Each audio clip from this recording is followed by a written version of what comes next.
안녕하십니까 성도 여러분. 오늘은 제4기 7과입니다. 넷째 날이죠. 11월 10일 수요일입니다. 말씀의 제목은 애굽에서 종된 자라는 제목으로 함께 말씀 나누겠습니다. 말씀 나누기 전에 기도하겠습니다.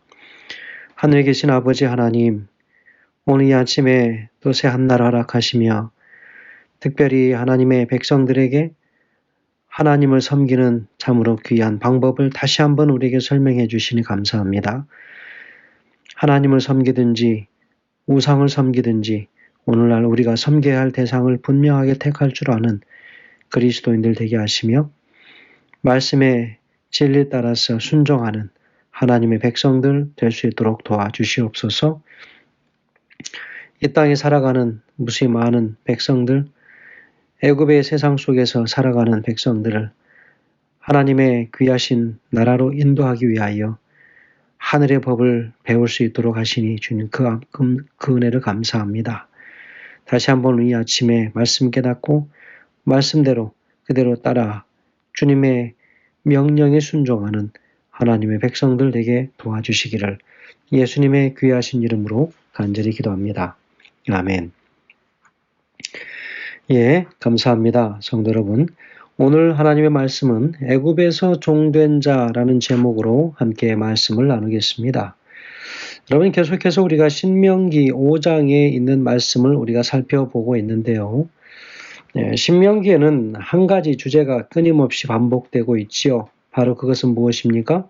하나님께서 이스라엘 백성들을 애굽에서 구원해 내셨다라고 하는 강조입니다.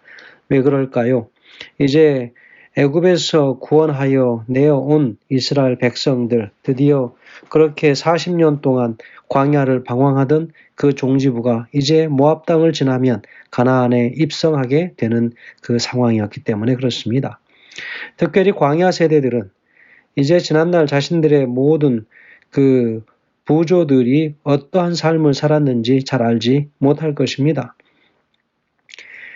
애굽에서 나온 그 세대들은 1세대들은 이미 광야에서 다 불순종으로 말미암아 생을 마감하게 되었습니다. 그래서 새로운 광야 세대가 태어났지요. 그래서 그 광야 세대가 이제 가나안에 들어가야 하는 참으로 중요한 시기에 와 있지만 여전히 그들은 하나님의 말씀을 잘 알지 못했습니다. 시딤에 진을 치고 그곳에서 참으로 큰 우상 숭배에 빠져 있었습니다. 그래서 24,000명의 사람들이 목숨을 잃게 되었습니다. 하나님의 징계였죠. 그러한 일들, 이제 가나안 땅을 목전에 두고 있는 그들 여전히 불안한 모습입니다. 하나님의 말씀을 바르게 순종할 줄 모르는 그들. 그래서 오늘 모세는 다시 한번 십계명을 꺼내들고 십계명을 다시 한번 해석해서 그 넓은 의미들을 가지고 설명해 주고 있다고 하는 거죠.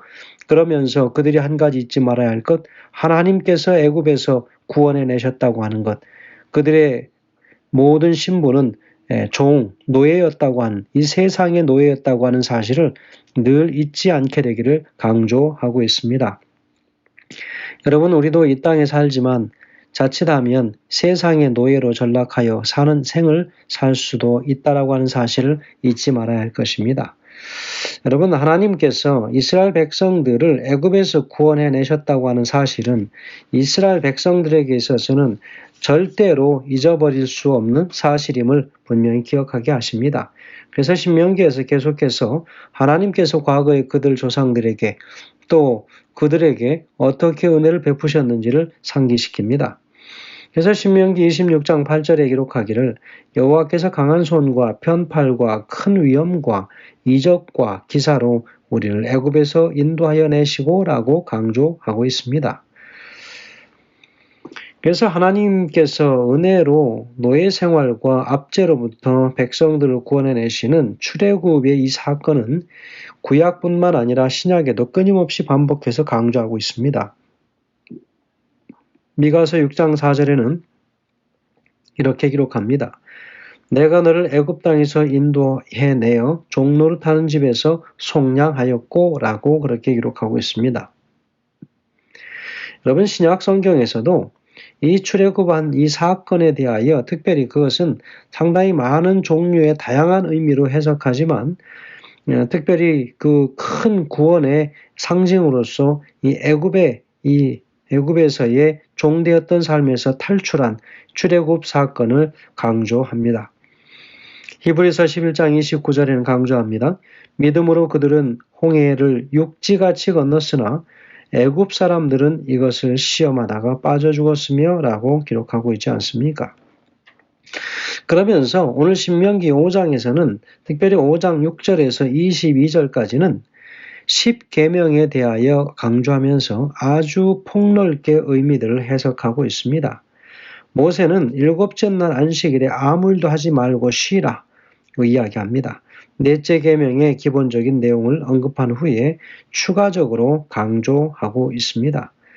비록 출애굽기에서 이미 두 돌판에 새겨진 내용이었지만 모세는 여기에서 이미 주어진 계명의 의미를 확장합니다. 그래서 안식일을 창조의 기념일을 지킬 뿐만 아니라 애굽에서 구원함을 받은 참으로 놀라운 기념일이라고 하는 사실을 강조하고 있는 것이지요. 그래서 하나님의 은혜가 그들을 애굽에서 구원해냈고 그들의 일로부터 또 그들의 모든 주어지는 큰 과중한 일로부터 쉬게 되었다라고 이야기하고 있습니다. 이제 그와 같은 하나님의 은혜에 반응해서 그들은 그 큰 은혜를 다른 사람들에게 나누어야만 했죠. 그래서 이런 경우에 있어서 제7의 안식일은 창조의 상징이 될 뿐만 아니라 구원과 은혜의 상징인 바로 안식일이 되는 것입니다. 집안에 있는 모든 사람들, 다시 말하면 어린아이들이나 종들이나 동물들, 심지어 그 가운데에서 하룻밤 거하는 나그네들까지라도 쉴 수 있는 날이 바로 안식일이라고 강조하고 있습니다. 안식일은 유대인들에게 주어진 은혜를 언약의 백성에 포함되지 않는 사람들에게까지 다 나누어 주는 그런 날이지요. 그래서 그와 같은 명령을 이 하나님이 주신 계명의 중심에 두게 된 것입니다. 그래서 특별히 유독 그날을 하나님께서는 기억하여 잊어버리지 말라고 이야기하고 강조하고 있는 것입니다. 자, 여기 영감의 글에는 이렇게 기록하지요. 이스라엘을 구분지어준 안식일 준수. 주님께서 이스라엘 백성을 애굽에서 구원해내셨을 때 그들에게 율법을 주시고 안식일 준수를 통하여 그들이 우상 숭배자들과 구별되도록 가르치셨다. 이것이 바로 하나님의 주권을 인정하는 사람들과 그분을 창조주와 왕으로 받아들이기를 거절하는 사람들을 구분짓는 것이다 라고 기록했습니다. 교회정원 6권 349페이지에 있는 말씀입니다. 성도 여러분, 이 땅에 수많은 교회들이 있지만 진정으로 말씀에 순종된 교회, 진리 가운데 있는 교회와 그렇지 않은 교회들을 구별하는 구별점이 바로 안식일 예배라고 하는 사실입니다. 참 예배와 거짓 예배의 구별성은 안식일에 있습니다. 여러분, 이 땅에 많은 교회와 성도들이 있지만 왜 유독히 10계명 중에서 10가지 계명이 있지만 왜 예배에 관한 것을 그렇게 그들이 가지고 문제를 삼을까요? 그리고 많은 사람들은 그날 지키는 것을 가장 힘들어합니다. 왜 그렇습니까? 바로 그것이 진리이기 때문에 그렇습니다. 그래서 참교회와 거짓교회의 구별점은 분명히 안식일이라고 하는 사실이죠. 그래서 하나님의 백성들을 향하여 주시는 하나님의 백성과 거짓 백성을 구별해내는 그 차이점은 무엇이냐면 하나님의 인이 지켰는지 혹은 짐승의 인이 지켰는지 그것에 관한 구별성입니다. 여러분, 그러나 하나님의 인은 무엇입니까? 안식일입니다. 분명히 그렇게 기록되어 있습니다. 그래서 여러분, 이 안식일에 관하여 우리가 소중히 여기고 우리에게 주어진 안식일 한 안식일을 최선을 다하여 하나님 앞에 구별해내는 참으로 놀라운 그런 성도들 되길 간절히 바랍니다. 한 주일 동안 혹은 지금까지 우리 살았던 모든 삶 동안 세상의 노예처럼 살았던 우리들이 진정한 자유로운 시간을 누리는 하나님과의 인격적인 만남을 가질 수 있는 날, 바로 그날은 안식이라는 사실을 다시 한번 깨달으면서 오늘 하루 우리가 이제 하루를 사는 그날은 그저 단순하게 하루가 지나가는 그날이 아니라 안식일과 더 가까워지는 날임을 우리가 기억해야 합니다.